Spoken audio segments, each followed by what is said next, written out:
The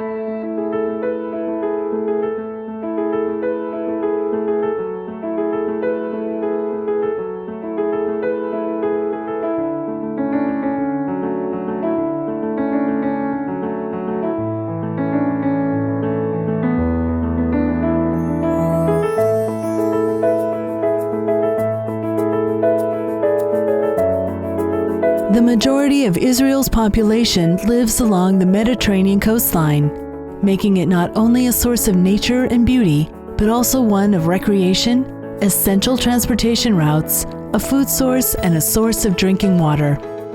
In addition, the Mediterranean Sea has become a central supply source for industries and commerce in the Israeli economy. As a result of overdevelopment and increasing use of the natural resources it has to offer, the Mediterranean Sea's ecosystem is under a large amount of pressure. While we have direct influence on some of the sources of pressure, such as desalination systems, drilling rigs, and infrastructure, others, such as invasive species and rising temperatures, are out of our control. In order to better manage the use of the Mediterranean Sea as a natural resource, we must understand how each of these pressures influences its ecosystem. The fact that the Mediterranean Sea plays multiple roles and presents ecosystem services in such a variety of fields causes multiple institutions to become involved in the planning, preservation, management, and use of its unique ecosystem. In order to improve our understanding of the system and its management while preserving it for future generations, a suite of ecological models can serve as a basis of a decision support system and also provide a common language. The solution: ecological models. Ecological models are used to calculate biomass while tracking the changes over time and space. How does the system work in reality?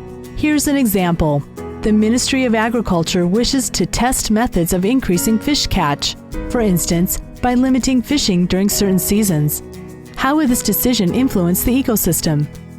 By using the models, we'll be able to predict the influence on the fishing industry, or how the local marine life would be influenced, or if it would influence the impact invasive species have on the ecosystem. The models help predict the mutual influence of each of these factors on all the others, as well as on the ecosystem as a whole. And what would happen if suddenly the area were to be pronounced as a marine protected area? How would that affect the other factors? In this way, decision makers and interested parties can observe different influences on the ecosystem. By using these models, we can observe the impact of various issues, such as fishing in the Mediterranean Sea, the types of fish, as well as the different seasons, where marine protected areas should be placed, and what influence they'll have on the marine environment, the influence of invasive species on the marine ecosystem and fishing population, the influence of aquaculture and different placing of cages, influences of various factors such as desalination plants, drilling rigs, power plants, and more on the ecosystem, the influence external factors have on the ecosystem such as global warming, rising acidity of the water, and invasive species.